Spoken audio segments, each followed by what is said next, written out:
Law subject को किस तरीके से याद करना चाहिए। सबसे ज्यादा इशू आता है कि यार मैं लॉ कैसे याद करूं, प्रैक्टिकल सब्जेक्ट में कर लेता हूं, सब कुछ हो जाता है, लॉ सब्जेक्ट थ्योरेटिकल सब्जेक्ट मुझसे याद नहीं हो पाते। तो सर मैं क्या करता था अपने टाइम पर, मैं किसी भी चैप्टर को जब लेता था, लेट सपोज फैक्ट्री एक्ट मैंने ले लिया, और उस फैक्ट्री एक्ट में देखता था कि कौन से ऐसे क्वेश्चन है जो बार बार इंस्टीट्यूट पूछ रहा है, तो कुछ इंपॉर्टेंट क्वेश्चन बना लेता था।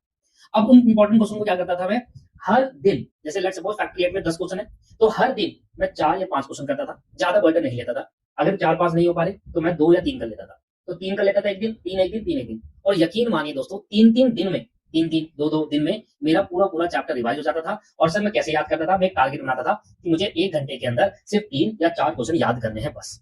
तो इस तरीके से अगर आप टारगेट बनाओगे तो 1 महीने के अंदर आप पूरा लॉ याद कर लोगे। एक होता है पढ़ना, वो याद कर लोगे। कैसे करता था मैं याद, किसी भी क्वेश्चन को लेता था, पहले याद करता था उसको, मन मन में याद करता था, याद करता था, याद करता था कि भाई मन में कैसे याद करूं। जब वो याद आता था उससे कम से कम 3 बार अपनी कॉपी में लिखता था, क्योंकि टारगेट क्या था, 1 घंटे में 3 क्वेश्चन याद करना। दोस्त ये अप्रोच अपनाइए। मान लीजिए 1 हफ्ता ये अप्रोच अपनाइए, आपके 2 से 3 चैप्टर जब कंप्लीट हो जाएंगे ना, तब आपको रियलाइज होगा कि यार ये बहुत अच्छी चीज है और इसमें मुझे याद भी कर पा रहा हूँ। तो यह है तरीका लॉ पढ़ने का जो मैं यूज करता था। कृपया करके आपसे भी रिक्वेस्ट है कि आप ये तरीका यूज करिए, और इसी तरीके से बहुत अच्छे बेहतरीन शॉर्ट्स के लिए हमारे चैनल को जरूर फॉलो करें। और अगर आप कोई शॉर्ट्स चाहते हो तो नीचे कमेंट करके जरूर बताएं। Thank you, have a nice day.